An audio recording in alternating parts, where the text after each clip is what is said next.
I just want to notify you that we are expecting our guest of honor to be arriving within the next 5 minutes or so.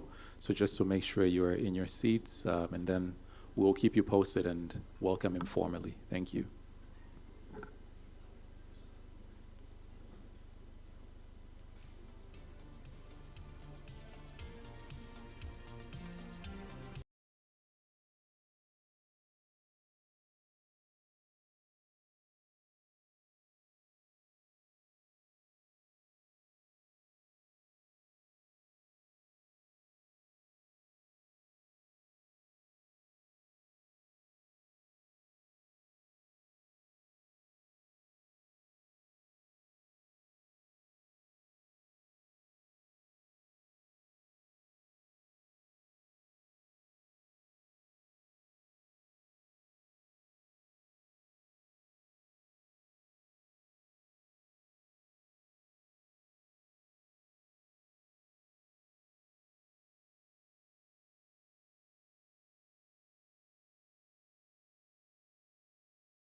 Right.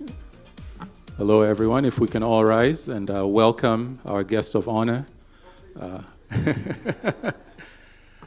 Honorable Minister Karibu Sana.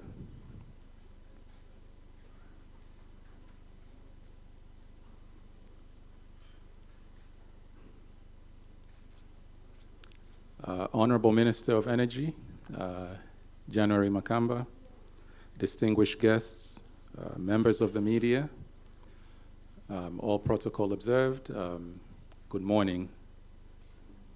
We truly thank you all for making time this morning to come and attend our wonderful event.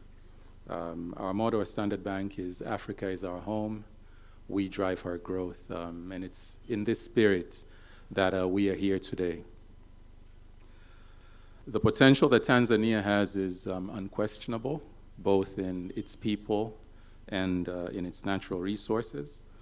And in support and aligning with our government's vision of bringing this potential to fruition, Standard Bank and Stanbic Tanzania has come together and put this wonderful report to demonstrate the macroeconomic effects that this project can have on the Tanzanian economy. My name is Abu Masinda. I am part of the Stanbic Bank team, and I will be your guide today. We will have introductions and acknowledgements made by the Stanbic management team. We will have two versions of the presentation, just to be for clarity. We will have a condensed version that will be done for the purpose of the handing over ceremony, but there will be a full presentation that will take place after the handover has been done. We will also welcome our guest of honor to grace us with a few words. And then I believe we will have a chance for the media to also ask questions once he departs. So without further ado, please allow me to welcome the head of corporate and investment banking at Stanbic Tanzania to kick off our event, Mr. Manzi Regasira. Karibu sana.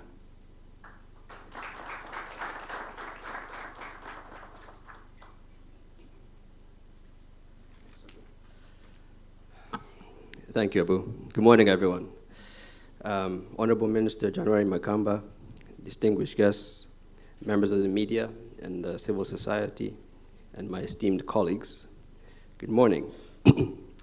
Thank you all for making time in your busy schedules to join us today for the launch of our Tanzania macroeconomic study looking at LNG in Tanzania. This report is the latest in a series of independent studies that we as a bank, Standard Bank Group, have conducted over the years that looks at the potential socio-economic impact of large-scale energy projects across the continent, looking at the impact on the economy and the people. We hope that this report and its initial findings would add value to the public discourse around Tanzania's potential LNG project. We also hope that it may go some way to demystify the nature of such a potentially transformational project. The study is a culmination of months of hard work. A report of this nature is not possible without collaboration of multiple stakeholders. And for that reason, I would like to extend thanks to the Ministry of Energy, of course, for their support in enabling us to initiate this study, to TPDC, PURA, and the prospective operators who are here with us today for their cooperation and support. We would also like to extend thanks to Tanzania's Research on Poverty Alleviation, REPOA, for their contribution to this study. Last but certainly not least, I would like to extend my personal gratitude to the Standard Bank, my colleagues at Standard Bank and Stanbic, for their tireless work in bringing this report together. This study and its initial findings are based on publicly sourced information, and they represent the bank's view. The report was entirely funded by Stanbic Bank Tanzania, and the report will be made public and available on our LinkedIn page in the coming days. We acknowledge that the report is not exhaustive in its examination of all aspects of such a project. For example, it does not go into extensive detail into any potential environmental impacts. However, our view is that LNG is a transition fuel for countries on the continent. And we as a bank, as a group, are committed to supporting what we define to be a just energy transition, a transition that protects the environment while protecting the livelihoods and the living standards of the people of this continent. Now, with those few opening remarks, I would like to invite our CEO, Mr. Kevin Wingfield, to take us further. Thank you.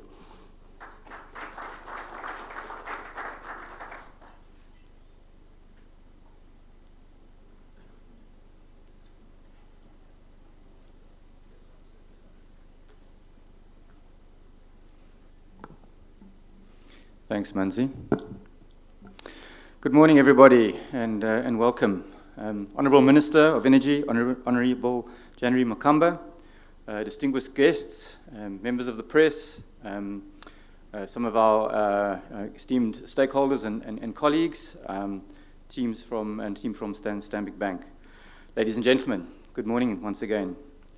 It's a great pleasure to welcome you to the launch of our report, Tanzania Liquefied Natural Gas, a Macroeconomic Study. We are honored to have the presence of the Minister of Energy, Honorable January Makamba, who will kindly give the keynote address and launch the report. We're delighted to provide these crucial insights at a time when Tanzania has a clear vision and is on a journey to become an industrialized nation. In order to realize this vision, it is important to foster collaborative efforts among key private and public stakeholders to share strategies, knowledge, and experiences on best practice that will propel this vision forward. Honourable Minister, ladies and gentlemen, I'm sure we all recognize that it's been quite an eventful year, both locally and internationally. However, I think as a financial services sector in Tanzania, it's been extremely encouraging to see positive growth, and we certainly, as an industry, but I think as a country, look forward with anticipation to the year ahead. Our utmost appreciation and commendation goes out to the government of Tanzania, led by Her Excellency Honourable Samia Suluhu Hassan, in their tireless efforts and commitment in enabling a conducive business environment, fostering a promising investment climate that has been a pivotal catalyst for strategic partnerships and is a promising sign that positions a competitive and vibrant private sector going forward. We recognize that Tanzania is one of the fastest growing economies in Africa, with an agile and dynamic young population that is growing rapidly. With the right support, the implementation of mega projects such as this LNG project will be a game changer for the country in the provision of economic opportunities and empowerment.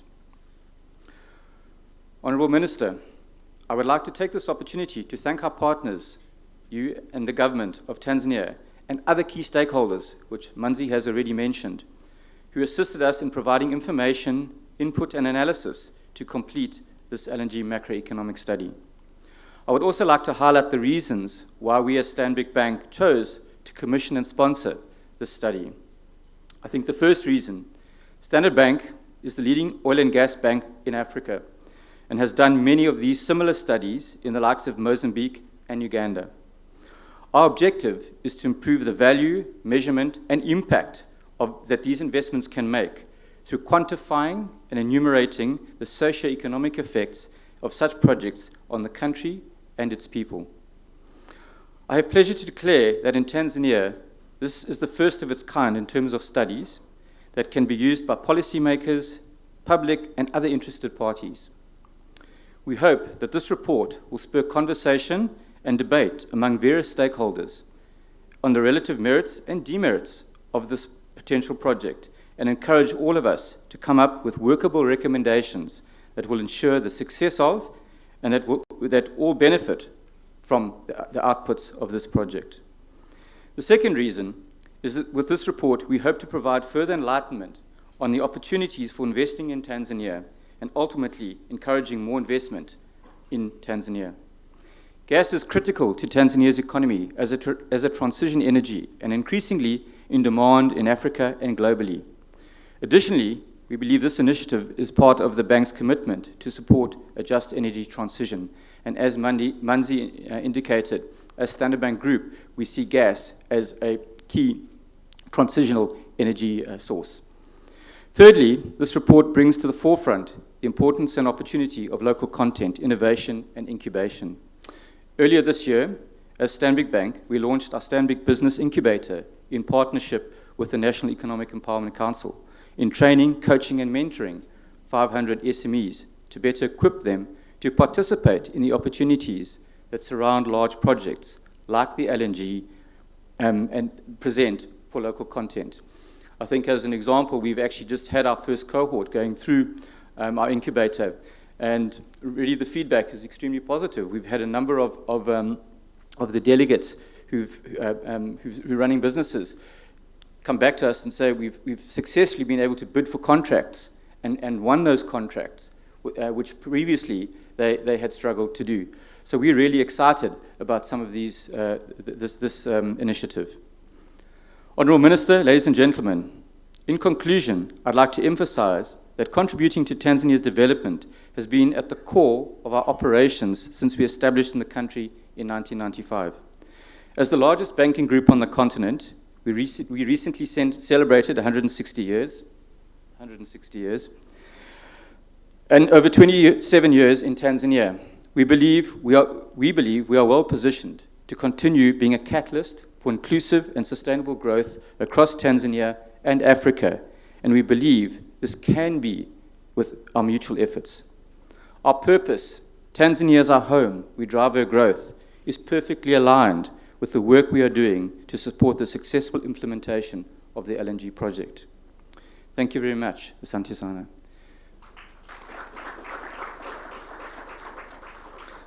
I'd now like to take the opportunity to welcome the Standard Bank Head of Oil and Gas, Client Coverage for Southern Africa, Paul Eardley-Taylor, to present a high-level summary of the report for the purposes of the official handover. He will further, in the agenda, present a more detailed version of the report following on from the handover. Paul, welcome.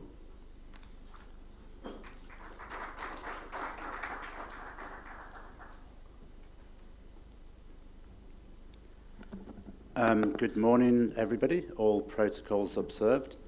As Kevin mentioned, Paul Eardley-Taylor, Oil and Gas Southern Africa for Standard Bank, and I'm taking personal responsibility and accountability for the content of this report. In terms of introduction, we have worked with Conningarth Economists, our partners, over a number of years in putting together the report. The slides you see now, for continuity purposes, are extracted from the longer presentation that will be delivered later, and in turn are extracted from the 170-page report that will be uploaded on the Stanbic Bank Tanzania website LinkedIn page. So in terms of brief introduction, Tanzania LNG is going to be the largest project in Africa's history. It will be larger in turn than the Rovuma LNG and the Mozambique LNG projects that preceded it. In terms of our own credentials to analyse the topic, this will be the fourth major LNG or gas presentation that has been published in recent years or available to stakeholders after 3 individual projects in Mozambique. In terms of timing, from a modelling perspective, and then for the benefits for Tanzania that accrue, we have assumed an FID of 1st of January 2025. And from a technical perspective, the project will produce 15 million tonnes per annum of LNG, in turn derived from 2.5 BCF per day of offshore gas production. In terms of introduction to the project parties, in line with the overall objective of a unitised single Tanzanian development, the way we have put it together is we have arithmetically aggregated Wood Mackenzie public disclosures of shareholding. So in terms of blocks 1 and 4, they have 44%, block 2, 44%, and TPDC 12%. It should be stressed from our perspective that this is an arithmetical assumption and is subject to negotiation under the host government agreement and others. And in terms of how the value chain of the industry works, you have on the bottom left the individual blocks producing the gas. They then are liquefied into LNG through onshore trains and sold to global markets on a affiliated buyer basis. This is the proposed site, south of Mashinga, 20 kilometres north of Lindi, near Congo village, and round about 100 k's north of the existing deepwater port of Mtwara. And we expect, as Kevin has mentioned, this site will become absolutely transformational for the development of Tanzania, flowing down through SMEs to the 59 million people of Tanzania. This is the most crucial slide. So for the purposes of transparency and education, I will spend some time on it. One thing that can be put across in the world of global energy is that global energy can be complicated, and some of the dynamics take a little while to understand. So just to walk you through how we have got to this point, Manzi mentioned that the report is based on publicly sourced information.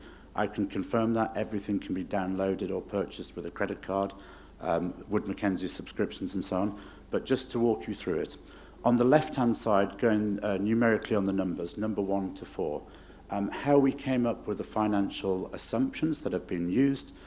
Firstly, we looked at the Wood Mackenzie assumptions for the Mozambique LNG project. They were extracted from around about 2019-20, before FID, and also before the insurgency. In addition, we took into account Total's disclosures of CO2 emissions for Mozambique LNG. That's the onshore element.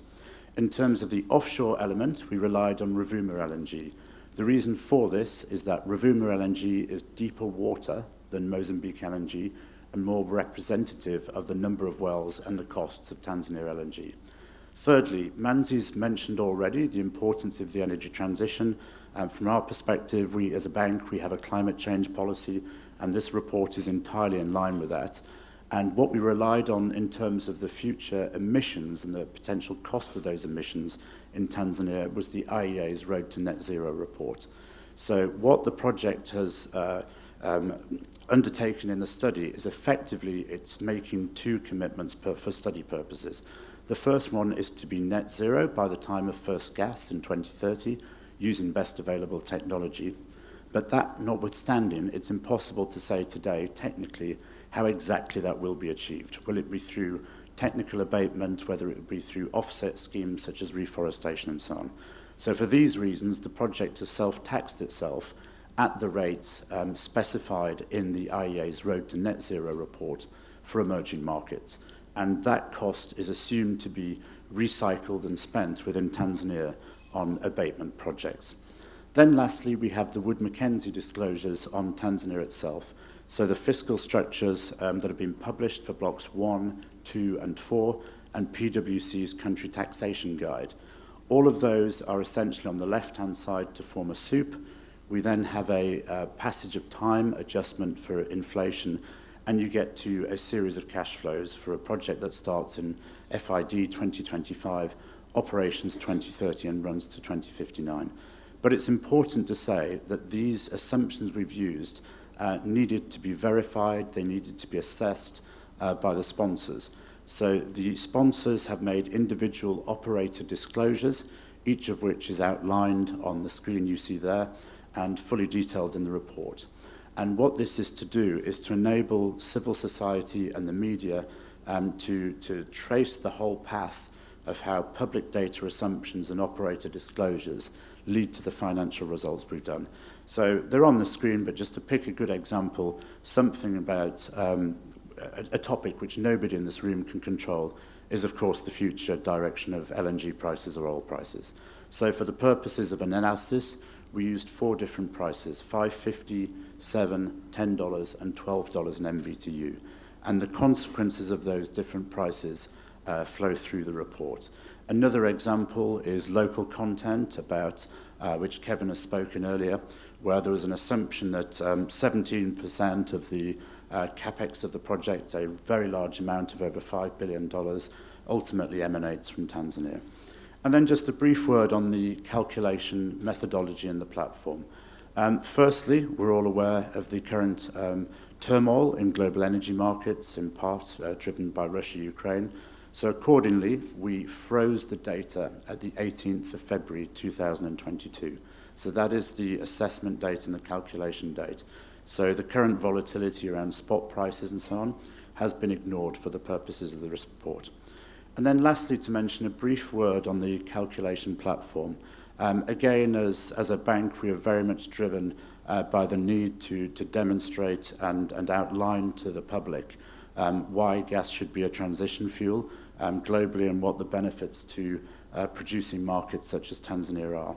So for that reason, we used a publicly available open source modeling platform published by the Columbia Center on Sustainable Investment. And you see the hyperlink to download the model there. Turning on to the results, just a brief word before we get to the results. So the cash flow platform that you've seen on the previous slide, that was provided to our macroeconomic economists, Con Garth, and they performed 4 separate cost-benefit analyses through their proprietary platform. The only difference in the 4 cost-benefit analyses are the individual gas prices assumed, the 5.50, the 7, the 10, and the 12. Every other calculation is the same. And what you see over the next 4 slides is a projection of how the impact changes on Tanzania as a result of the change in LNG price. There is no difference whatsoever other than the change in price. The calculations follow essentially a linear, predictable result. So, for example, GDP growth is higher in the $12 scenario than it is in the $5.50 scenario. But on the whole, the sense that we have is of very large numbers and how beneficial the project is to Tanzania. So I'll give you a couple of examples on this slide just to prove the methodology and then walk through the others fairly quickly. So if we start off with gross domestic product, this is the building block of every market. The 2020 GDP we used in the report was $65 billion. There's an annual average real increase of $7 billion per annum at an LNG price of $5.50. So you can see already the order of magnitude is in the order of about 10%, something like that to start off with. In terms of the employment impact, you see on the screen 277,000 employment opportunities arise on an annual average basis from the $5.50 price. And in terms of the base impact on GDP, overall, you see a real average annual impact increasing from 6%, which was our assumption in the report, to 6.5% per annum. So a very real step up in terms of GDP impact. And over the next 3 slides, what you see is a gradual build-up of the importance of the project for Tanzania as individual LNG prices assume. So none of us can know what the future prices are. It's probable that, or even possible that the long-term average prices may be somewhere from a Stanbic Bank perspective in the order of $8 to $9, something like that, but we can't know. But what we see here is the results for Tanzania increase as the prices go up. So just focusing on GNP here, so this is the gross national product. These are the financial resources that stay in Tanzania after the portion that goes to foreign sponsors leaves Tanzania. In the $7 case, it's $7 billion per annum. We move up to $10, this becomes $11 billion per annum. And in the case of $12 long term, it becomes $13 billion per annum. So whatever the number is going to be unknowable in the future, but the impact of that on Tanzania is very material. Just spend a minute or two on growth. So the assumption that Conagarth have made is that Tanzania's long-term average annual real growth could be in the order of 6%.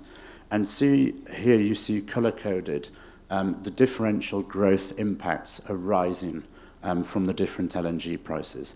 So just for clarity, 6.5% per annum comes from the $5.50, 6.8% per annum comes from the $7, 7.2% per annum comes from the $10, and 7.5% per annum comes from the $12 assumption.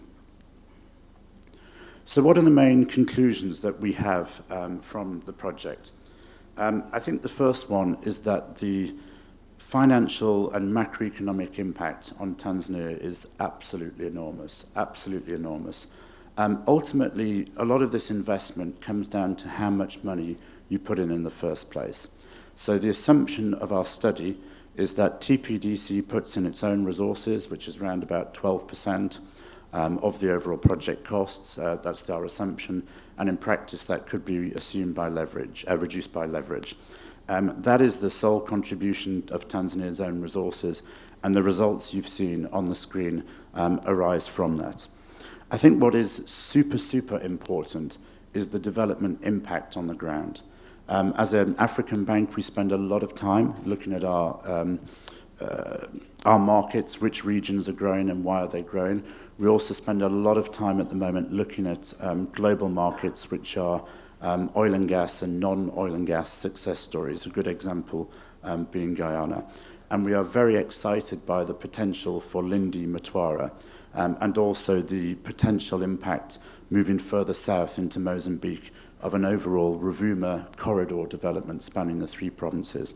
Just to give you a couple of data points, if we add together Mozambique LNG, Rovuma LNG, and Tanzania LNG, you get a project cost in the order of $87 billion. if you look at the provincial GDPs for Lindi, Mtwara, and Cabo Delgado together, that's $3.3 billion. So in essence, you have $87 billion being invested in a coastal strip of no more than 220 kilometers. So this is monumental importance to East Africa in order to provide cleaner energy resources for the world going forward. To give you a second example, and Kevin mentioned local content, the local content for this project is around about $5.5 billion. That's what our study has assumed. And again, if you put that in a Tanzanian context, you have $5.5 billion being spread across the whole country of around about $65 billion, but really being input and domiciled in 2 provinces with a GDP of around about $2.7 billion. So it's a very, very large impact. And just to also mention, from a net zero perspective, clearly COP27 is coming up. Clearly commitments have been made from COP26 and will continue to be made.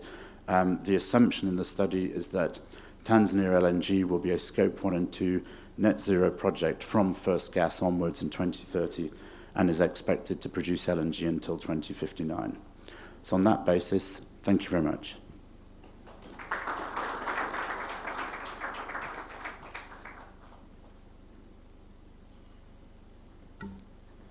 Thank you very much, Paul. And again, just to note, for purposes of time management, we've had to do this short presentation first, but I do encourage everyone to remain behind and hear the full presentation, because the numbers are, say, quite staggering from what I see. Now, there is a short video that we have prepared that sort of summarizes this, and this will go on our various platforms, on social media and on our website. We have deliberately decided to show the Kiswahili version of the video, but there will be both that will be showed. So team, if we can move to that one, please.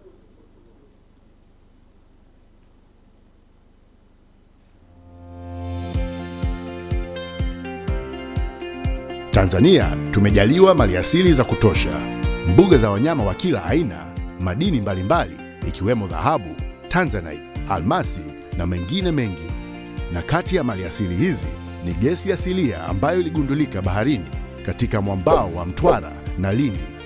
Gesi asilia ina tija kubwa kwa taifa, kwani inaweza kutumika kutengeneza umeme ambao hutumika majumbani, hutumika kuendeshea magari, pia inaweza kuwa malighafi viwandani na kusukuma mbele ukuaji wa uchumi wetu. Serikali ya Jamhuri ya Muungano wa Tanzania inashirikiana na wadau mbalimbali kutafiti jinsi gani gesi hii inaweza kunufaisha Watanzania wote.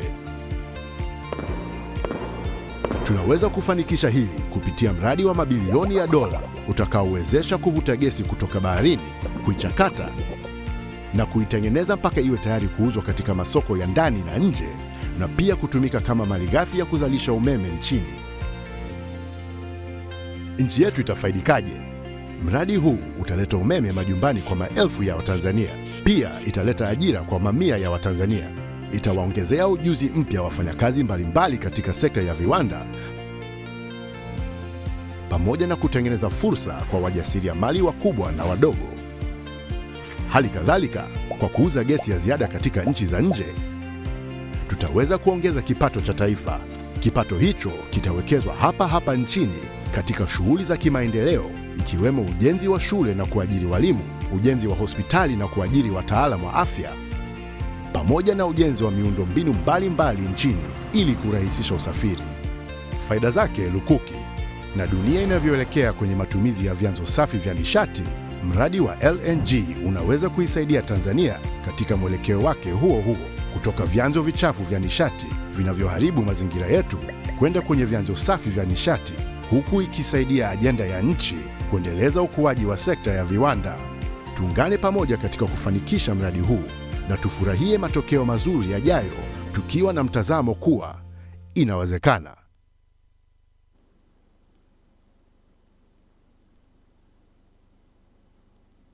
Thank you very much. All right, so the time has now come to do the official handover. May I please request the senior management from Stanbic Bank, our delegation, to please come forward and welcome our guest of honor to receive our report, please. Karibuni sana.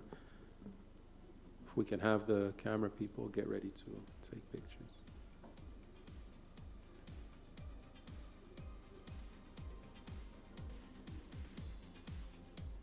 Oh, you have it.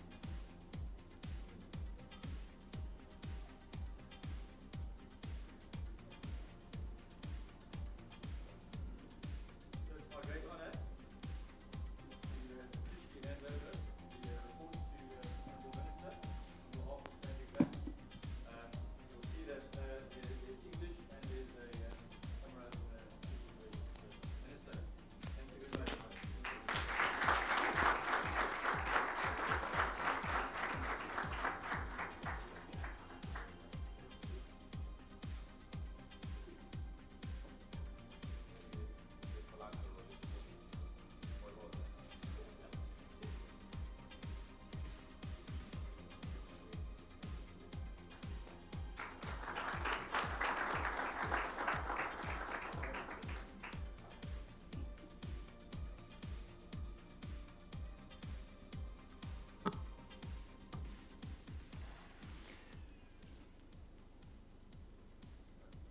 It now gives me great honor to welcome the Honourable Minister of Energy, January Makamba, to say a few words. Thank you.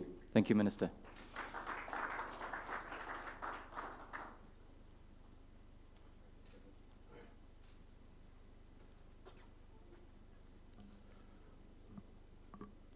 Good morning, everyone. No, this is not fair. We should be energized. The invitation card said, Stanbic is energized. So all should be energized to be here this morning. So Stanbic team, friends, ladies and gentlemen, I'm very pleased to be here this morning. It's a very important occasion. I'm very happy to see good friends, important people in the audience from government and from the private sector, from banking, and from international energy companies. You must note I didn't say international oil companies. It's international energy companies. That's a new acronym that Equinor and Shell and ExxonMobil are compelling us to use. So very good to see you, to see the team here. This is a very important occasion. I was very fortunate to be part of the very initial discussion about doing this report about a year ago, I think with Manzi, when we were reconvening the negotiations. We talked about the knowledge gap and the need to generate knowledge and information to enable us to fully appreciate the magnitude of what is before us and the potential opportunities that this can bring to our country. And in those initial days, we were talking about many partners doing this. At one point, the government wanted to do it. Repoa also got involved. But I'm happy that Stanbic moved quickly and mobilized resources and was able to do this. So I want to congratulate Stanbic team for doing this. And I'm happy that the report has come to life after a year of effort. An effort to really contribute to knowledge and information should always be praised and acknowledged and appreciated and encouraged. And this goes beyond Stanbic. We are starved for this kind of information, this kind of analysis, this kind of knowledge. Even the quality of public discourse on these resources is improved when you have a basis from which to talk about these things, and not just hot air internet and all those assumptions. So this is nothing wrong with the internet, but this is very important. So I'm very happy to be here.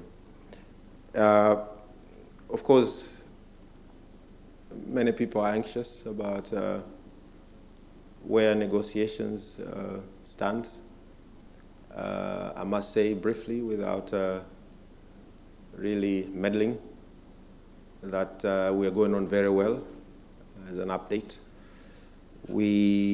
it's almost a small miracle that we're at the tail end of negotiations, given where we've come from and the wide delta that existed between government and our partners, also within the partnership. So we are getting there. We are near the end, and we retain tremendous confidence that we'll sign next month. And I say this with absolutely full confidence in the work that our teams are doing in Arusha, have been doing for the past year.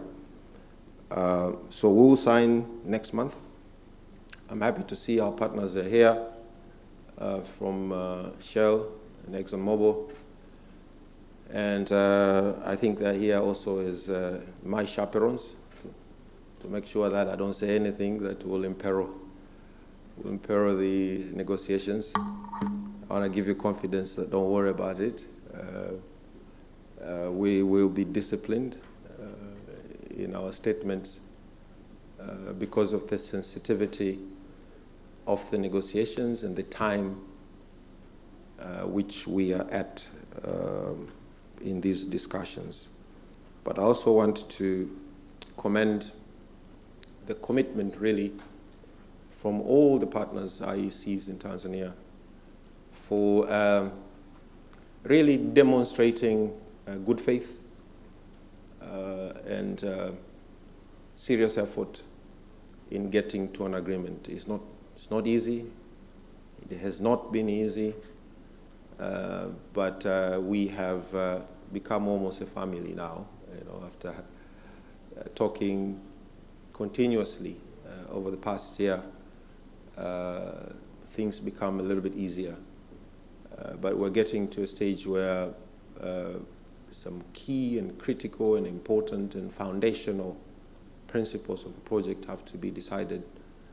And we believe we have both goodwill and impetus to get there. So if you are to bet about the possibility of Tanzania LNG happening, I think you should bet on it happening. I know some in the audience, I won't name their names, they're in the betting market,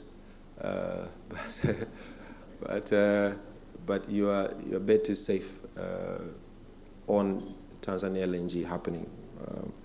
And we will do as government everything that is within our means to make sure that it does, and also to make sure that we produce an agreement that is good for the country, good for the investors.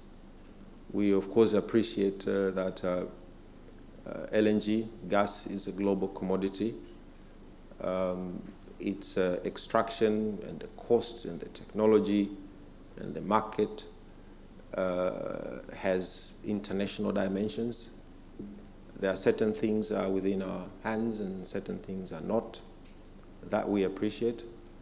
But I believe that we have tools and instruments to make our project both, they like to use the word investable and globally competitive, but also beneficial for the country.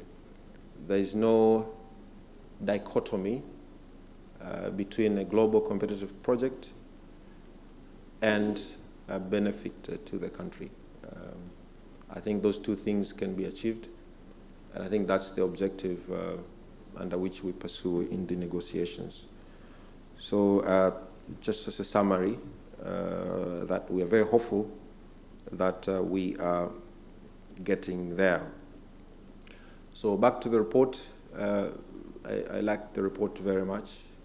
It's rich in information, analysis, numbers, statistics, interpretations.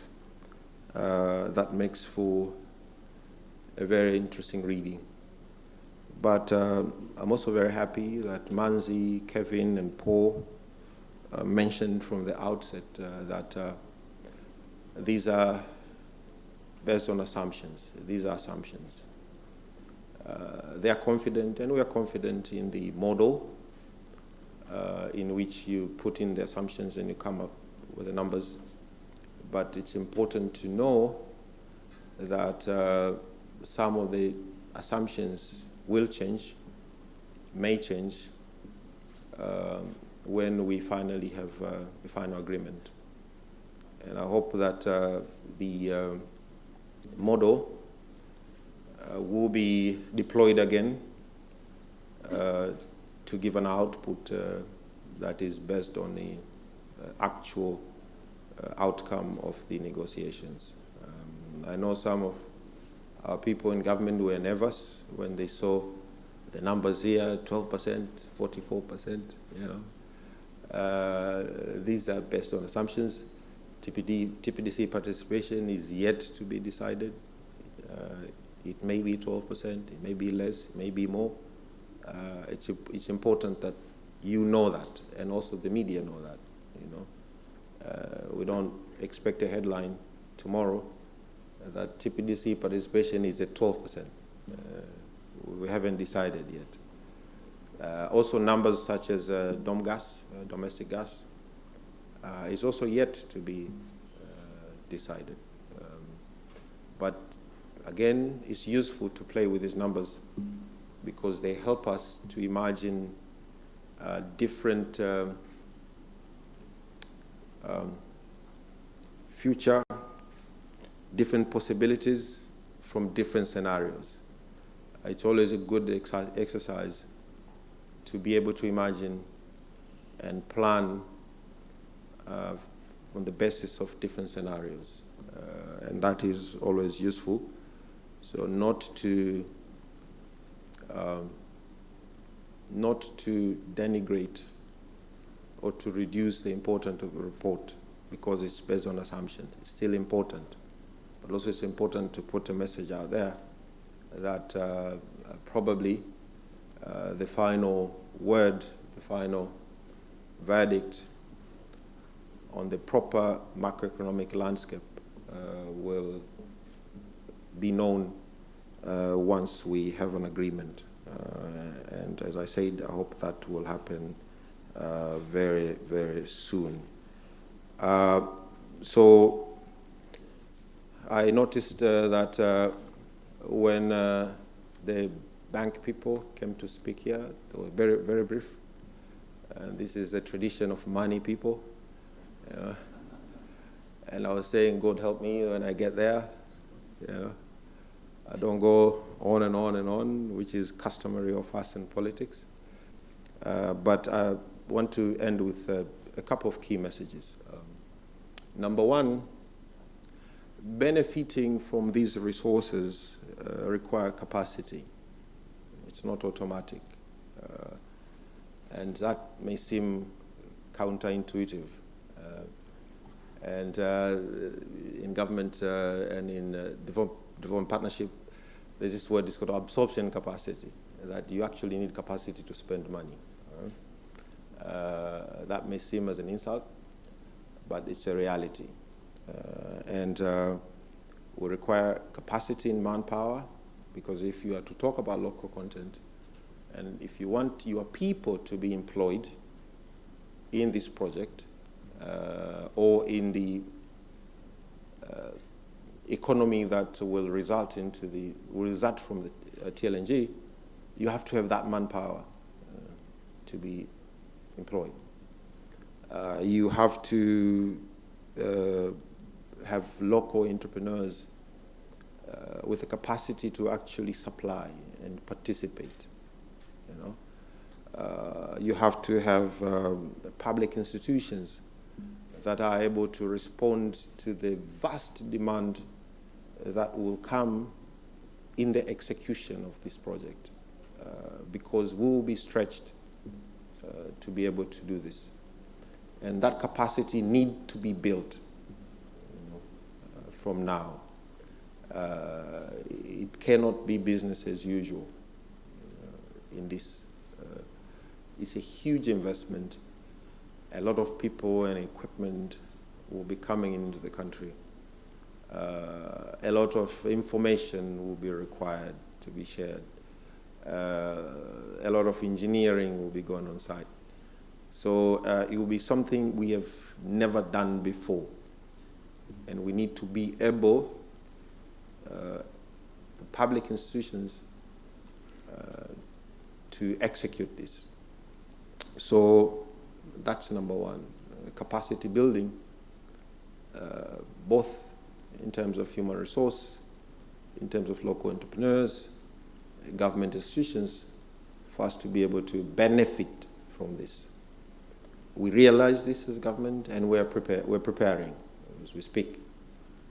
There are many ideas out there and many initiatives that we'll undertake over the next year, including building a brand new polytechnic college, which will specialize on oil and gas and electricity and entrepreneurial development down in Lindi. And we hope maybe 10,000 people at a go, very specialized, to build the capacity that is needed. So that we will do, and other things. Engagement with SMEs and local entrepreneurs about the opportunities that are there and the kind of capacity that will be needed to be able to take advantage of those opportunities. And also, in terms of government, we have resolved to start a project office specifically to coordinate and facilitate the execution of this project. The project office will be manned with people who will have special and full, both legal and political mandate, and to be able to coordinate others, to convene others to do this. The head of the office will be a presidential appointee who will be sitting in cabinet and who will have a convening power and gravitas to be able to call people and get them to do things that are necessary to get the project going. So these are the kind of capacity preparations that we are undertaking. So that's message number one. Number two is that obviously the revenue numbers there are exciting, right? And but resources do not automatically mean prosperity. And we have a lot of examples all over the world. I don't need to name countries. Therefore, the choice in public investment will be critical. We have to make the right calls in where these resources go. And the integration of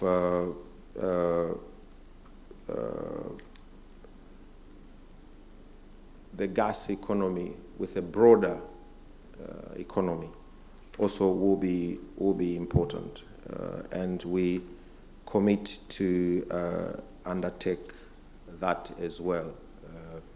The choice in public investment. Finally, we also are going to build our institutions, TPDC particularly, because TPDC will be a partner. TPDC will take part in a certain percentage, but it will take part, right? And as an institution, it has to be a world-class national oil company, fully capable to participate not just in equity, but also in the broader sphere of gas economy in the country. So we are going to make sure that TPDC is a capable partner in this. We have a TPDC chair, I think, and TPDC MD here. They know. In fact, we have started to preparations for it to be able to do that, in the sense that TPDC balance sheet was very bad.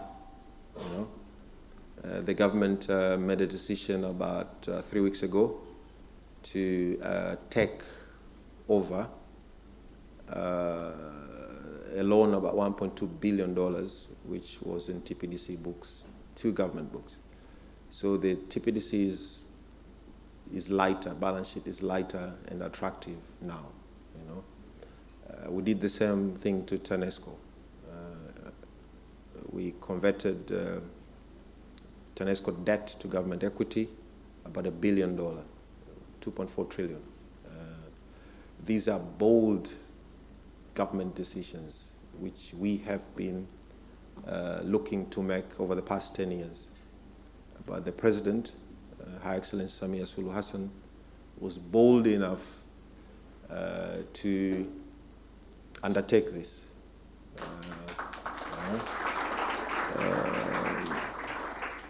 So the TANESCO chair is here. You know, you Amani people, talk to him. You know, he can borrow confidently now.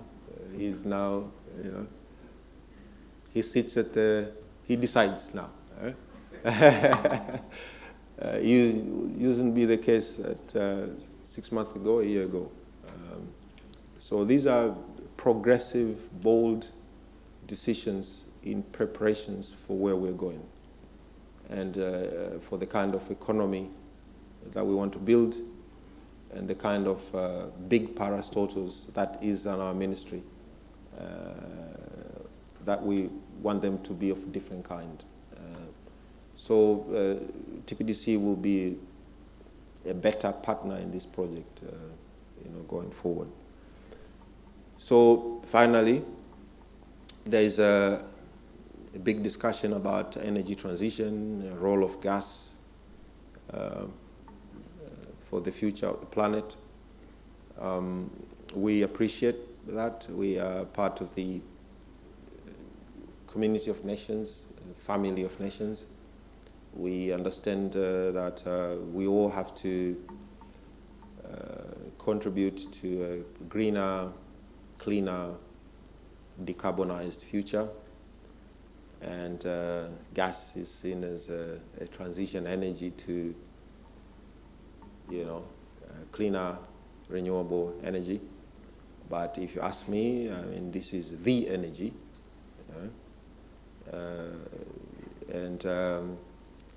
For us, in our countries, in Africa and Tanzania, when we talk about energy transition, for us, we see it as energy addition. We just don't have enough energy. You know, we don't have per capita consumption of energy is very low here. You know, we those statistics given about the disparity in energy consumption. You know, a refrigerator in the U.S.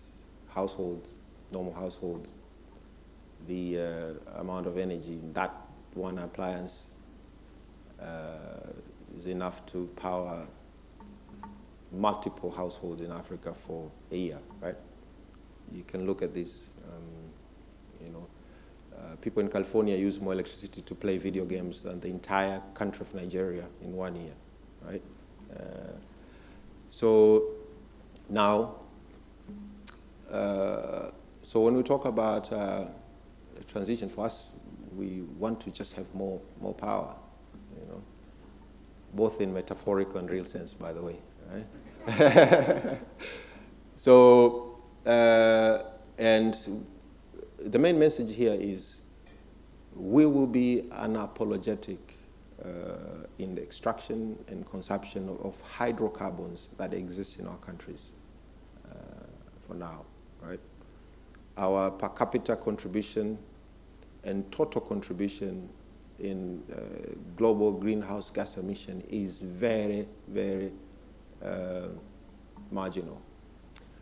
If we are to, for instance, in Africa, if we are to extract and use all the gas that is discovered in Africa, the contribution to global greenhouse gas emission will rise from 3 to 3.5 percent. That's how marginal it is. So we will be there as part of the human family, but we will not shrink or be apologetic about extraction of our resources, which are critical for our development. So I had one last page. I don't see it, so I just winged it. So let me conclude by saying that I'm very happy to be here. I commend Stanbic. I want to repeat the caveat that what we have seen and heard and read from the report cannot, should not, and will not be used in the negotiations. Right? This is a separate process. There's a dogfight there that going on, and we don't expect our people or IECs to say, by the way, you saw that report. It confirms our position. This is informational. We are very happy with the recommendations in the report. They must be very useful. And some of the recommendations have nothing to do with assumptions on numbers. These are basic, straightforward policy recommendations, and we'll take them on board without doubt.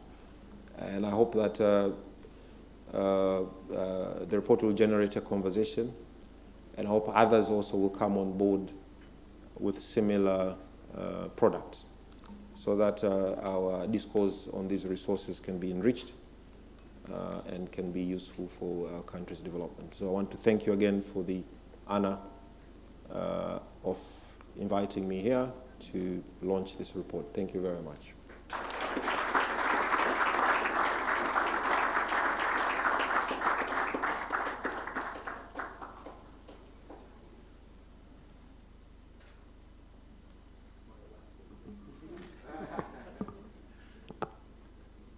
Would you like to come back, Honorable Minister, and finish that page? Or? I think I remember. No, thank you again very much. And the honor is all ours to have you grace us with your presence here today. You mentioned a lot, but I think what we can all take from this is that we are at the beginning of a very exciting journey for Tanzania, especially with a project like this will go on and impact generations. So with that said, and please.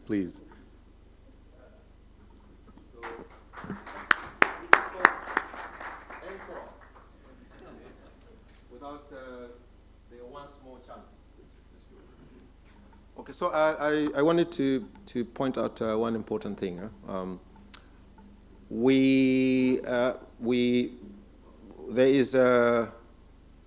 This is endorsed by. So I wanted to be clear. We are endorsing the effort to do this. We're endorsing the event. But for government to endorse a report, we have to have a government-wide consultation.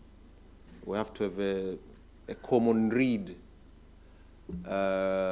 Therefore, I don't want to be in trouble, right? That you went there, you endorse the report that we haven't seen. There may be a phrase there that is offensive to others, and we're here. So I want it to be clear. We support this. We are together. Stanbic is an important entity here. And we will work with you definitely because you are part of this community. And probably after the negotiations in which the final numbers will be out, and when you remodel and give an output, we can say, yes, we endorse that output. So I didn't want ambiguity about this as well. And finally, we don't want to build only a Tanzania LNG. We want to build a robust gas economy in Tanzania. We have other resources beyond Block 1, 2, and 4. And that is critical. We are building a gas economy, not a liquefaction plant alone. So those are two things I wanted to mention. Thank you very much.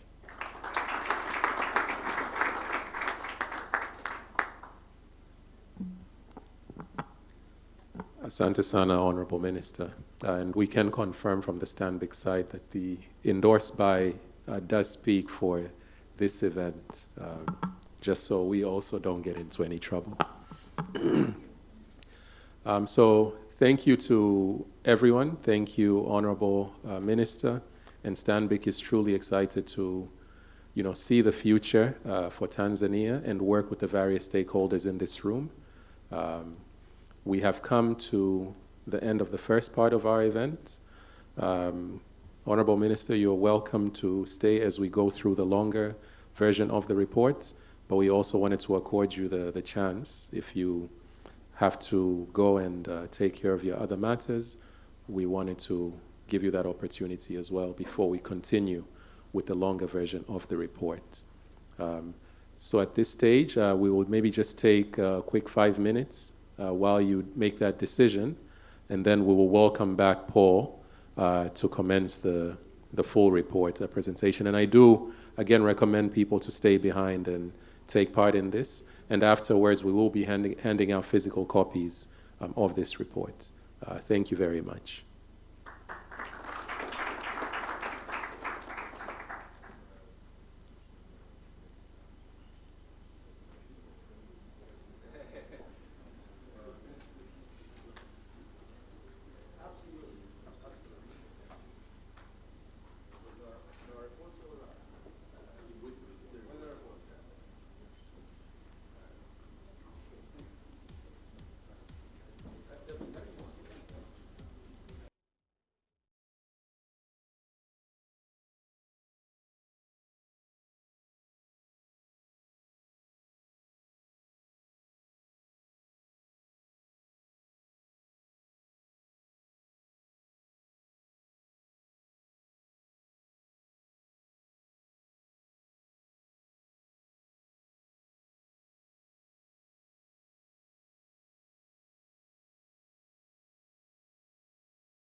Thank you for sticking around and staying behind.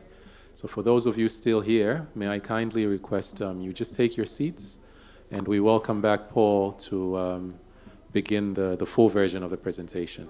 Thank you very much. Thank you. Karibu, Paul.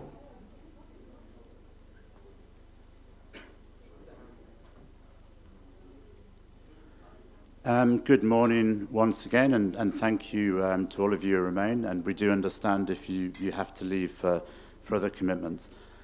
This is the second part of the presentation where I, assisted by my colleague Nicholas Green, will walk you through some of the details of the study.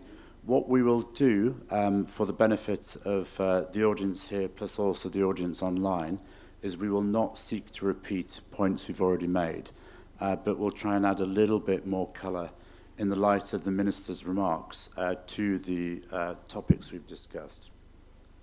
So I think the only comment I make on this slide really concerns gas production and the ultimate direction of the world's consumers who will purchase the gas. We show on the screen there that round about 2.5 BCF a day is going to be produced by the project. As a bank and as analysts, we are very much noted EQT Corporation's public report on US LNG this year and the potential consumers of LNG going forward, especially in Asia Pacific. So to give a number, just 2.5 BCF a day is only 1.5% of the addressable market for Asian coal to gas switching, as has been identified by EQT Corporation. So there's a very, very small market share needed to be captured by Tanzania in order to sell its resources.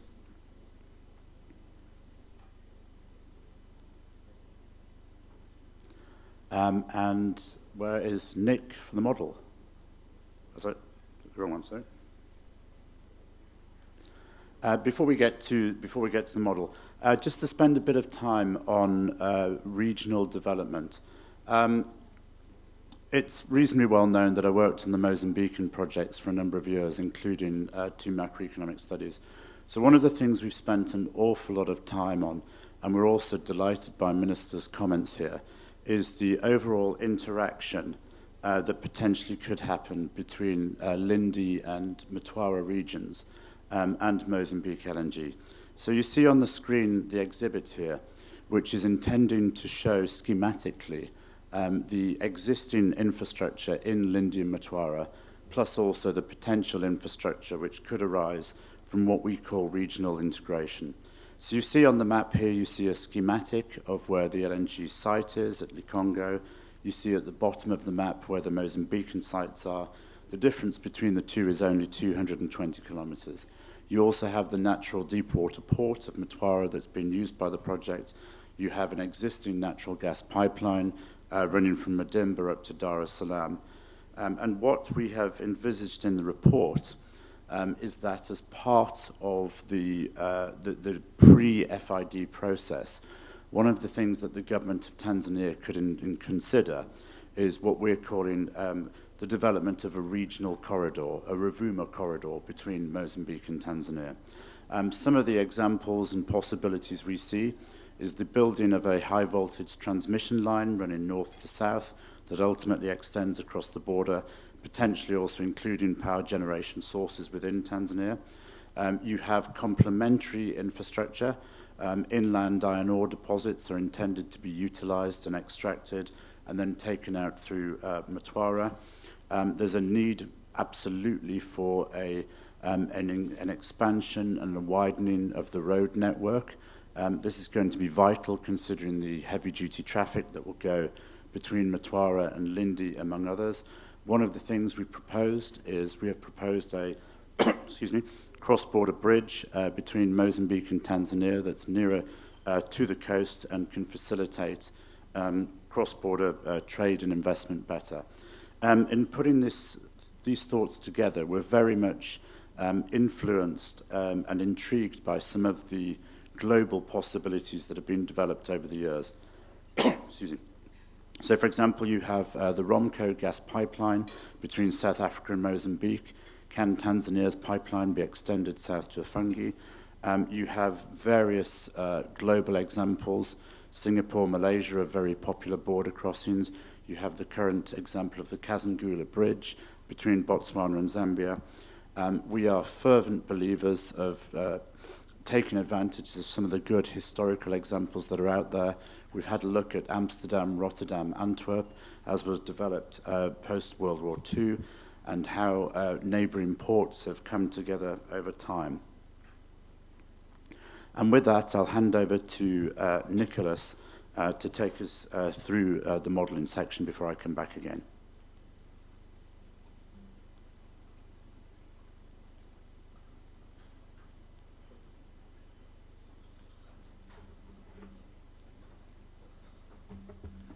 Good morning, ladies and gentlemen. As Paul mentioned, my name is Nicholas. I work in our oil and gas sector team based in Johannesburg, and it's been an absolute pleasure to work on this project with our colleagues from the Tanzania office, as well as the various other stakeholders. And it's a pleasure to be in Tanzania. I haven't been for a while, so it's good to be here on the ground. Paul's taken us through the PSM methodology already, noting where we got our different inputs from, the assumptions that have been used, excuse me, and the reasoning behind it. What I just want to spend a bit more time on explaining the model itself and the reasons why we used it. So the agreed assumptions have been used in the model. Sorry, if I take it a step back. As mentioned here, the model we've used is a multi-field natural gas upstream pipeline and LNG economic model that the Columbia Center on Sustainable Investing has made public for use. And the model allows users to assess the financial returns of up to 3 different oil and gas fields, a pipeline and LNG plant project. The model provides forecast returns on the LNG project separately to the investor and to the respective government, which is of great importance in this project, and the returns that we show later use this separation. The model assesses the financial returns of the upstream project separately from the LNG plant on a tolling regime, whereby the LNG plant charges the upstream gas suppliers a tolling fee for its services, i.e. the processing of the natural gas into LNG, and is taxed separately from the upstream by the government of Tanzania. The project structure is segmented, whereby upstream and midstream are separate project entities for both regulatory and tax purposes within Tanzania. The upstream fiscal regime is based on the Woodmac assumptions and the assumed fiscal arrangements, and the midstream taxation, or the LNG plant taxation, is based on the general legislation in Tanzania. In this segmented structure, it is expected that the fiscal regime provided in the current PSAs will be levied on the upstream, which will comprise both the offshore blocks and the pipeline, taking the raw natural gas to the shore. But a fiscal regime will be agreed and levied on the LNG plant separately. It's also anticipated that the LNG plant is taxed normally as a normal business entity in Tanzania, i.e. under the standard income tax regime, but subject to the rules set out in the Finance Act of 2016 and the Written Laws Act in 2017 for oil and gas projects. Moving on to the assumed project specifics around carbon.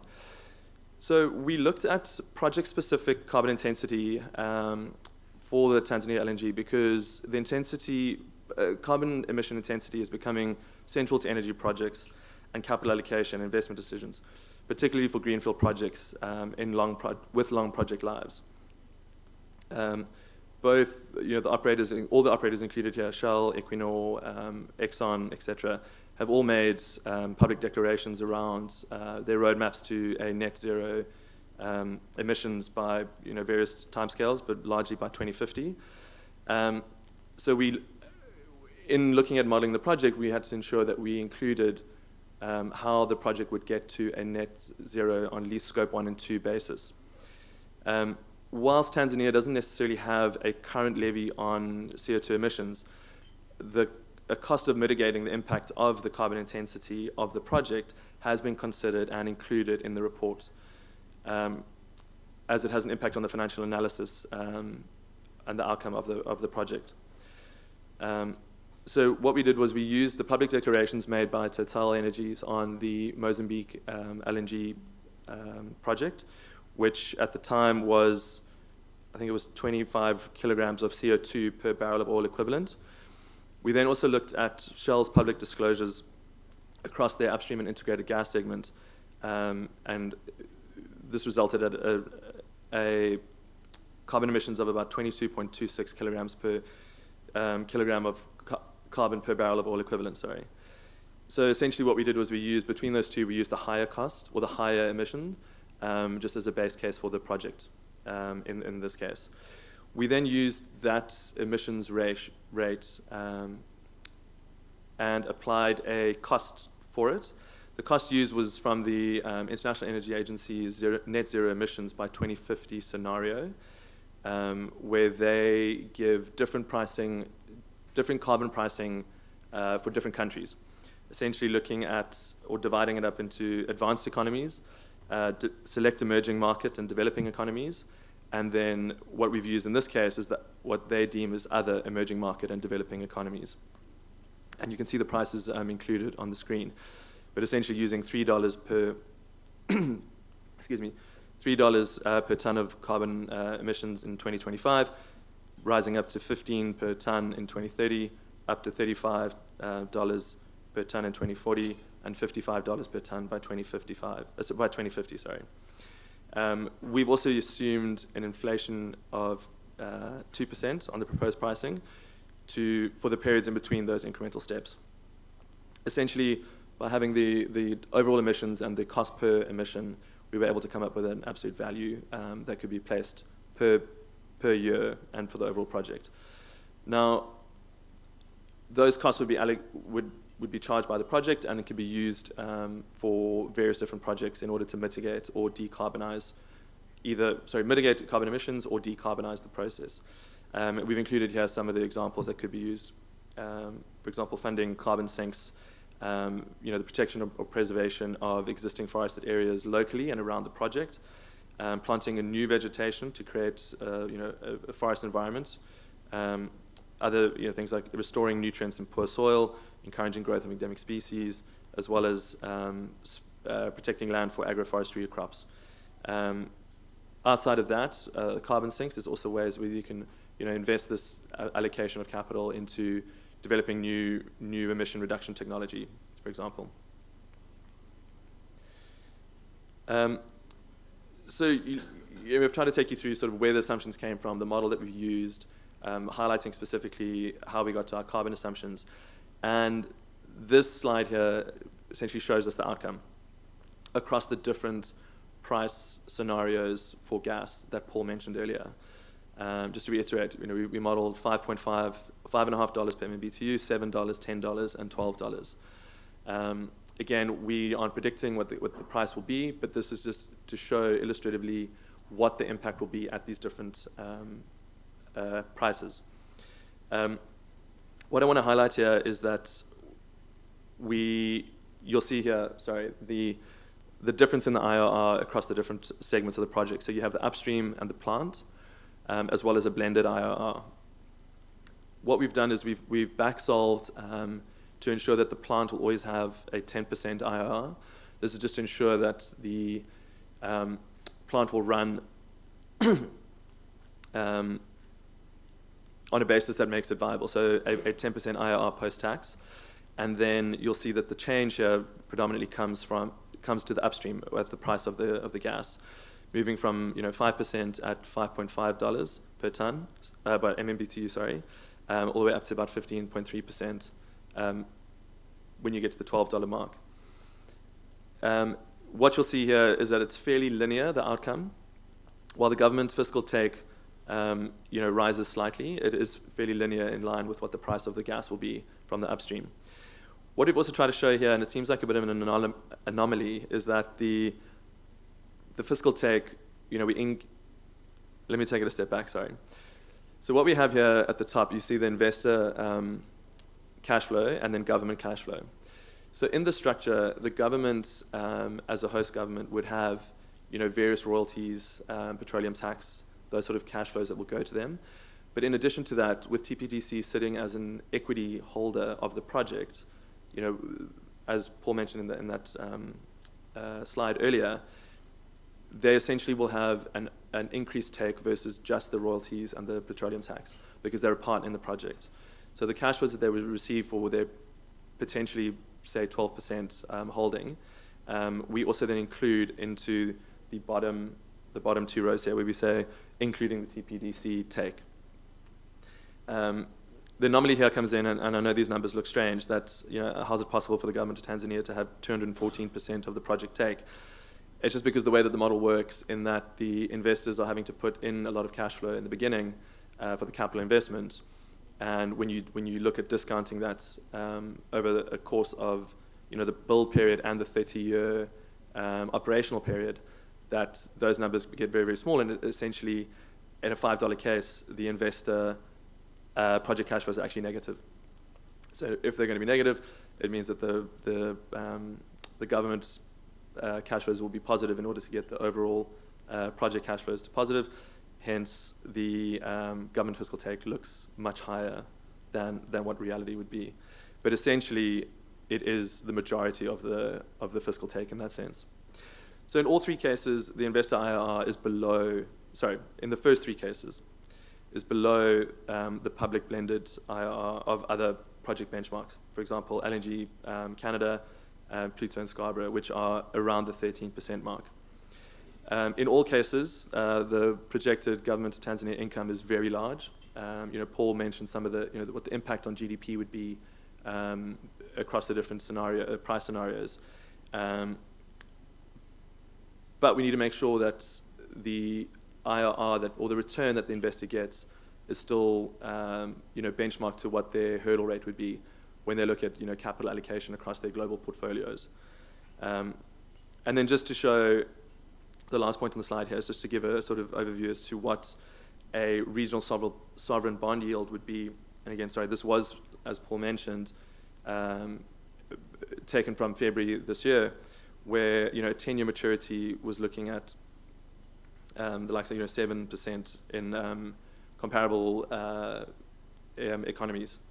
So overall, it shows a pretty good blended IRR, as you know. But again, depending on what the different gas scenarios are. Thank you.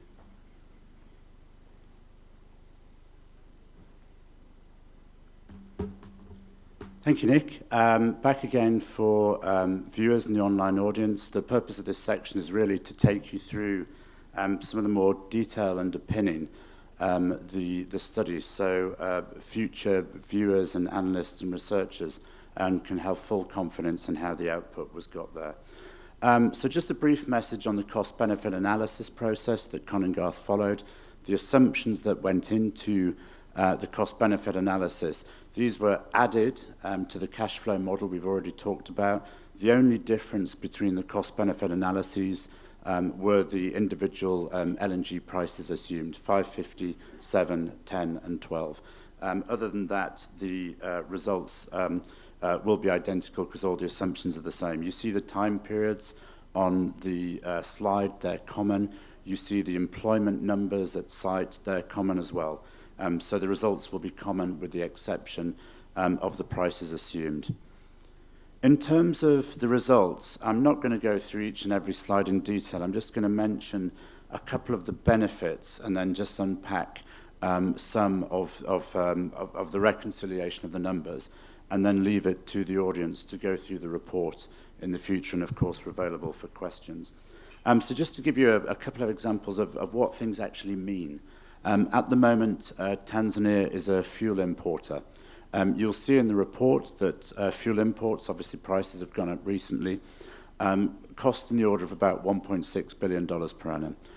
Obviously, any country which doesn't have its own refined capacity needs to import fuels in order for mobility, in order for economic growth. And you see there, even in the 550 case, which is, of course, lower than probably what the market would expect, the annual average balance of payments positive impact on Tanzania is about $3.3 billion. So as a result of the project going ahead, even in a permanent low price case, the country's fuel bills are more than catered for by a factor of 2. Similarly, on the top right side, we'll come back to fiscals later, but the fiscal contribution, again, annual average, even at the low 550 case, is far more than development aid has been provided to Tanzania in the recent past. I just want to show you again, really for the benefit of the online audience and future reviewers, this graph and what it means. The crucial macroeconomic impact, and this is really the secret of LNG, arises from, on the whole, the capex is spent once. Tanzania LNG is a little bit different because there's midlife expenditure offshore, but on the whole, the really big capital expenditure is made at the start, and subsequent operating costs are fairly low. What this means from a country point of view is that the tail of cash flows that come through, and the fiscal takes the 50s, the 60% that Nick had mentioned, means that there's a very large savings effect on the country, which is the blue bars on the screen. And what this means is that the country is really able to do two things in parallel. Firstly, it's able to increase social expenditure, and I'll give you the examples of health and education in a second. But at the same time, it's able to reinvest those cash flows in the productive economy. We can give you numerous examples around the world. The Jubayan example since the 1970s is a very good one. At the moment, Guyana is moving on a similar endeavour. But the reinvestment of those cash flows from LNG really leads to significant growth in the economy in the future. Just breaking down some numbers, and again for the analysts looking at this in the future, I mentioned 277,000 jobs per annum on an annual average basis. This is in the 550 case. If you see on the left-hand side, this is how the jobs are broken down by cohort between unskilled workers, semi-skilled workers, and skilled workers across Tanzania. Similarly, the impact on household income, you see at the bottom, we see again how it's broken down, low income, middle income, upper income. The presentation of these graphs is exactly the same for the 4 pricing cases, the 550, the 7, the 10, the 12, and all of these sections cross-refer to the individual sections of the report with the underlying data. Similarly, one of the things that Minister mentioned was the importance of the public investment decisions and the public spending decisions that will arise in the future. And we've put down here an example of the socio-economic benefits that could arise. This is the 550 case. It's the most conservative case we've seen in the report. But you see from the exhibit, there's clearly a large benefit in terms of additional hospital beds that can be built, additional teachers, additional doctors who can be employed, and also additional low-cost social housing that can be built in the country. And what's important about this is social expenditure. It is not reinvestment expenditure, which I'll touch on in a second. I'm going to skip the slides now, which are essentially just showing the numbers that arise from the different pricing cases. So whether it's 550, 7, 10, or 12, the sequencing is the same when the reader reads it. The numbers are laid out the same. And again, to repeat, the only analytical difference is the price level that's been selected. But what I am going to focus on is this schematic.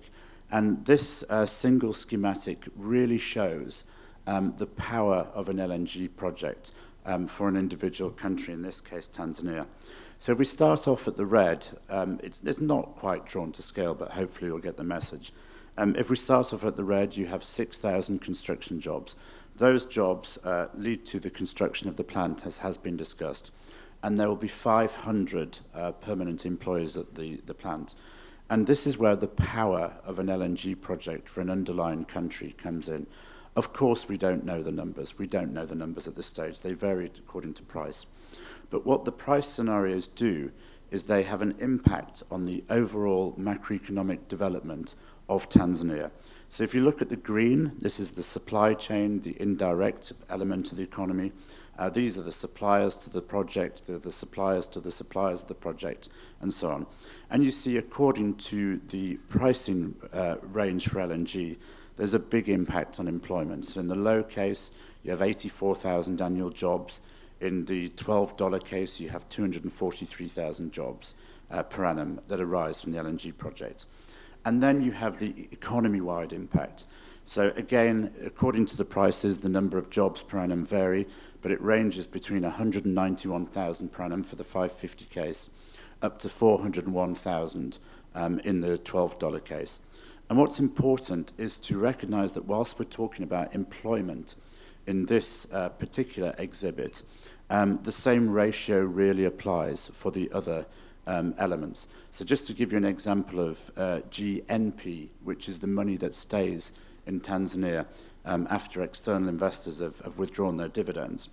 If we focus on the human example, 500 employees for an operating plant. If we skip back for a second, those 500 employees ultimately deliver, in the $12 case, $13 billion per annum annual average GNP benefits for the country of Tanzania. So the operational leverage and the gearing for Tanzania that arises from essentially a one-off fixed capital investment is really gigantic. I'm just going to touch a little bit on Lindi and Mtwara provinces. I'll mention the recommendation we've made in a second.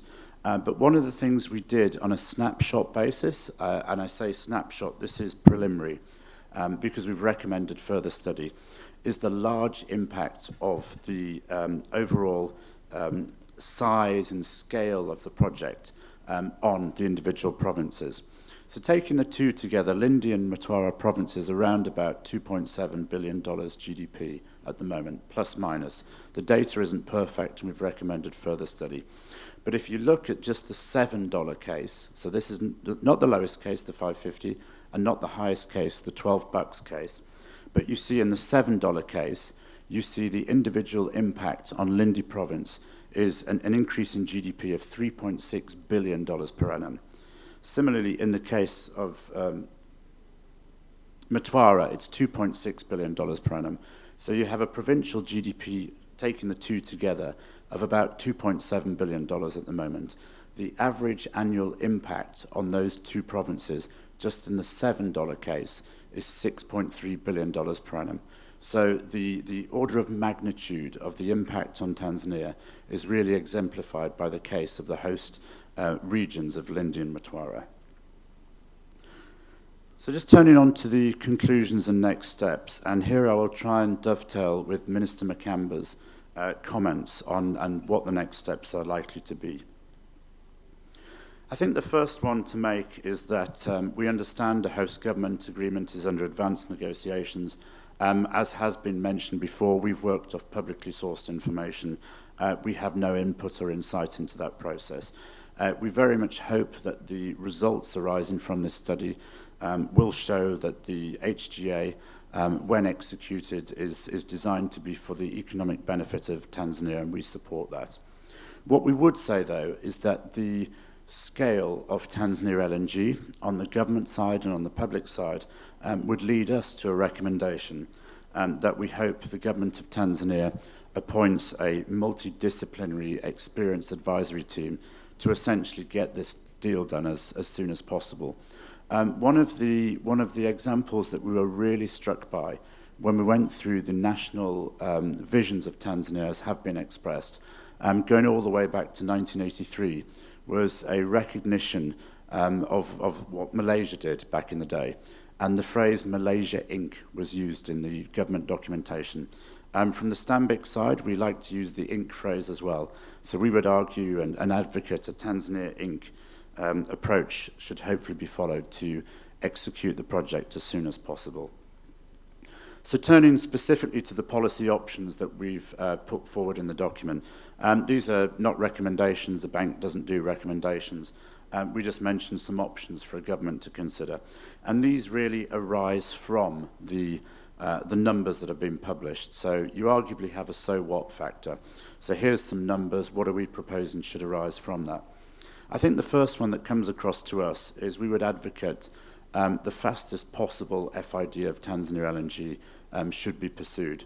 We're obviously aware of the Russia-Ukraine environment. We're aware of gas as a transition fuel. We're aware of Asia-Pacific's appetite for coal-to-gas switching. And we would argue that the numbers in this study speak for themselves.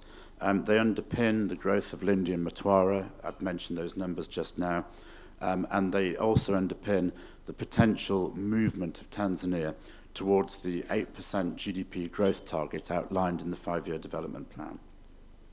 The second policy option we would recommend is to use the LNG revenues to connect Tanzania. One of my favorite examples of public expenditure is the US interstate highway system that was built as recently as the 1950s. Something along those lines, the standard gauge railway, a national small-scale LNG distribution network. You can see how that can work in Tanzania with the benefit of promoting regional integration. A third example we're very excited by is an economic master plan. In the academic literature, there's often stuff written about the so-called Dutch disease. A lot of these examples come from the immediate decolonization period, so are somewhat dated. The more recent literature is very balanced and even moving more towards the other way. So if you look at the real-time example of Guyana, Guyana has a 58% GDP growth rate in this calendar year, as has been noted by the IMF. So what we would probably argue is that arising from these numbers, one thing the government could consider is an economic master plan being developed that takes account of Tanzania LNG. Very importantly, the benefits to the non-oil and gas sectors range between 42 and 48%, depending on the price levels. So I'd say it's about an average of 45%. And therefore, once you have the LNG project taking FID, it's the non-oil and gas economy that can really be the focus of development activity. And in this example, there's probably, again, no better example globally than Dubai, where the oil sector has never been a large part of the Dubaian economy. Yes, it has in the UAE as a whole in Abu Dhabi, but not in the Dubaian economy itself. Turning on to other policy recommendations, a sovereign wealth fund I think is going to be very important, whether that's externally orientated, like the Norwegian one has become over time, or it's a domestic stabilization fund, I think is really important. How does Tanzania get connected? How do the provinces that are not Lindi, Mtwara, or for that matter Dar es Salaam, how do they benefit from the overall funds available to Tanzania arising from its ownership of the resources? Then the Dongas case. Minister explained very well, negotiations are ongoing. I'm not going to go there, but what I would say is there's a number of options. You have the traditional case of gas to power, but one of the things you'll see in the report is that we've talked about DOM energy. There'll be the usage of renewable energy in the project. Where can that go? What can it do? Fertilizer is often talked about in an East African context. Other things that are talked about is small-scale LNG. A country such as Tanzania currently imports a substantial amount of liquid products, diesel and so on. Can some of that be substituted by Tanzania's own small-scale LNG? Time will tell. Then we come to execution speed. One of the things that's noteworthy in the global markets is how fast some of the American LNG projects have been developed. Of course, America has a gas grid. It's largely building a plant. It's not building upstream resources at the same time. But still, that execution speed is something to consider in the light of the very, very large benefits for Tanzania from this project. Minister mentioned the importance of public investment.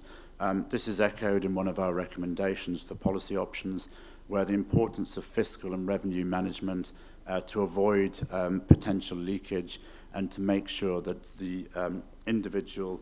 oh, sorry, I forgot to flick on the slide. My apologies. It's never a good one when you do that. The overall fiscal and revenue management process is robust and leads to the benefit of Tanzania. Finally, in terms of the policy options, what are the other ancillary projects that can be mentioned? Small-scale LNG is a good example. LNG bunkering is a good example. These are options for Tanzania to take forward. Local content, this one is really, really important. We're not here to propose individual laws. We're not here to make firm recommendations, but at least in terms of policy options, having a market-orientated local content approach that works with what the operators can do and what has been done in similar markets could be encouraged. Then Lindi and Mtwara, in our mind, we've tied this also to the Mozambican developments in Cabo Delgado. You have 3 provinces that are very close, $3.3 billion provincial GDP. You have $87 billion of LNG. You have the real chance to develop an integrated Rovuma corridor to economically benefit all of them.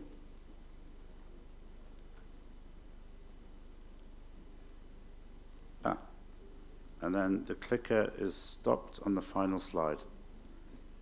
Brilliant.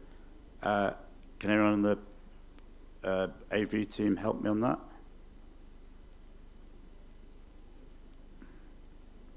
Does anyone have a battery? No.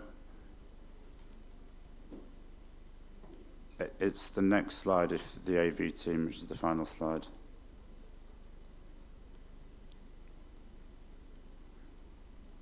There we go.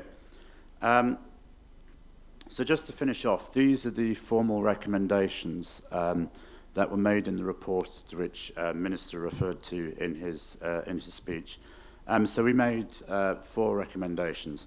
The first one is that once the HGA has been agreed with the operators, for the purpose of transparency, public and stakeholder buy-in, we thought it would be a good idea to rerun the models that Nick and myself have talked about, and to revalidate the agreed HGA assumptions, which would be followed by potentially a transparent and national public and stakeholder engagement process. Secondly, we've mentioned the crucial role that Lindi and Mtwara provinces will play. They will have enormous changes in economic activity. There will be very major changes in individual human lives arising from employment or infrastructure or local content or agri-processing, as the case may be.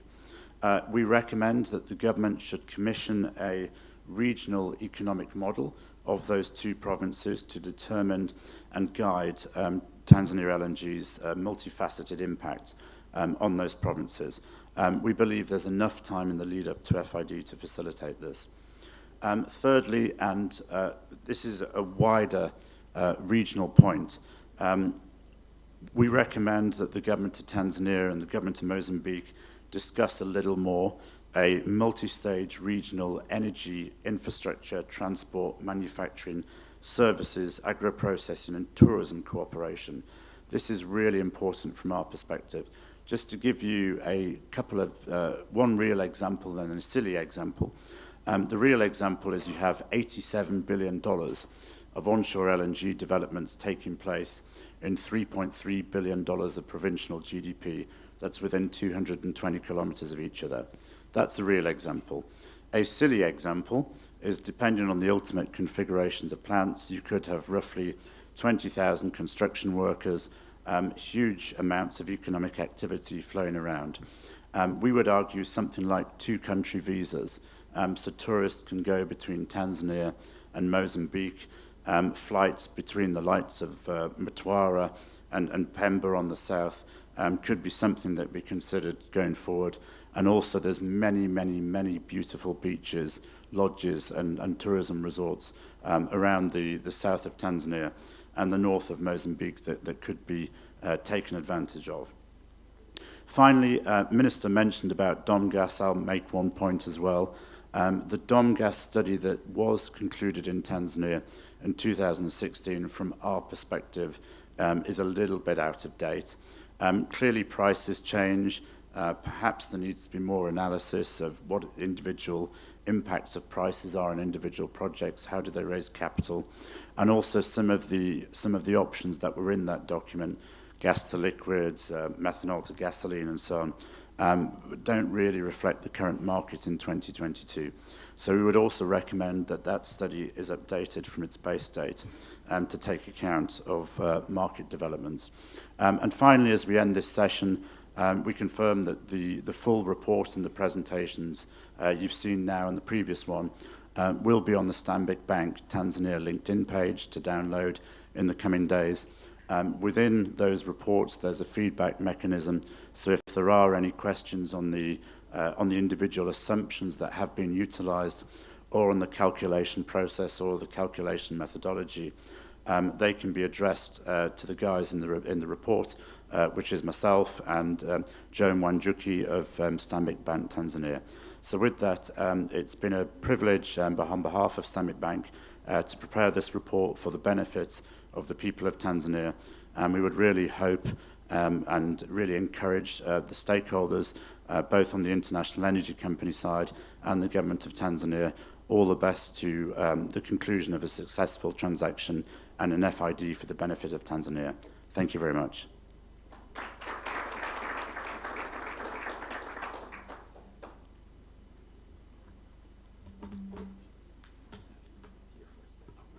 I've just requested that we keep Paul up here for a second, just in case there are any questions. He can then address them quickly. So we have a microphone that will be going around the room. So if any of our stakeholders need any clarity or any questions about what he's presented, you're welcome to ask him while we still have him here. Thank you.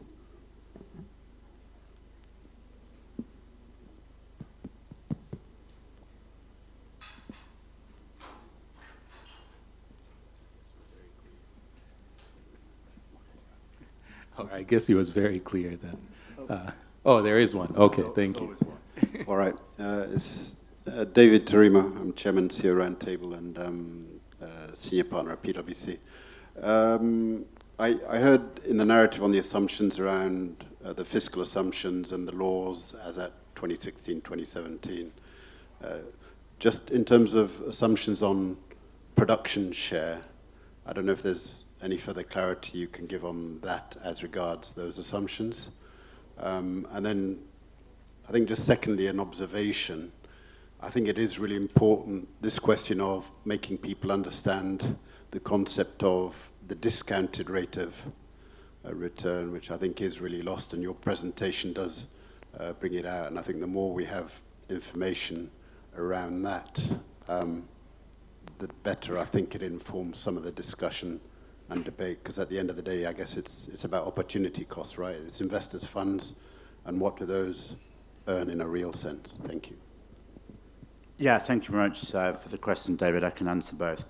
So in the first set of questions around the PSAs, we followed Pure Wood Mackenzie. So as has been mentioned, we have worked entirely off public sourced information.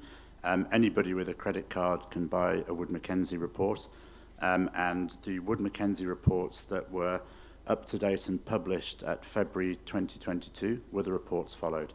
And it has been mentioned in the case of the TPDC shareholding, the assumption we made was the arithmetical average across those Wood Mackenzie reports, so that's the PSAs. On the second one, this is a point of detail, of course, but I'm happy to walk through it now. One of the things that's always really academically interesting in LNG projects, or even upstream oil and gas in general, is the asymmetry of time. And if I'm being frank as a banker, how much it's in favour of individual governments. So if I get these numbers slightly wrong, forgive me. But in essence, the licenses were first tendered for in about 2004. We're now in 2022. The FID will be 2025, according to our study, and first gas from 2030, according to our study. So that's an overall investment period of about 26 years, if you take account of the original guys and the guys who are there now. On the government side, the assumption we followed is the only government investment is by TPDC, which in this case is the 12% per the assumptions mentioned, and they start investing from FID onwards. So you have one guy who invests from 2025 to 2030, and you have the other guys who are essentially investing from 2004 to 2030. So once the discounting and the time value of money is factored into the overall calculations, you see there's a wildly differential impact on the returns you see from the perspective of either the investor or the government of Tanzania. Thank you. Any others?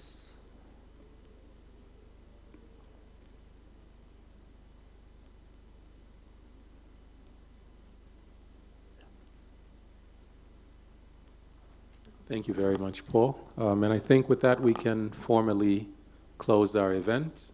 We thank you all for taking your time again this morning and attending, and we look forward to engaging with all of you. You're all key stakeholders. I'm sure we know where to find you, and you know where to find us. So we look forward as you go through the reports and you have any questions, the team is there that you can always contact. So thank you very much and have a great rest of the day. Thank you.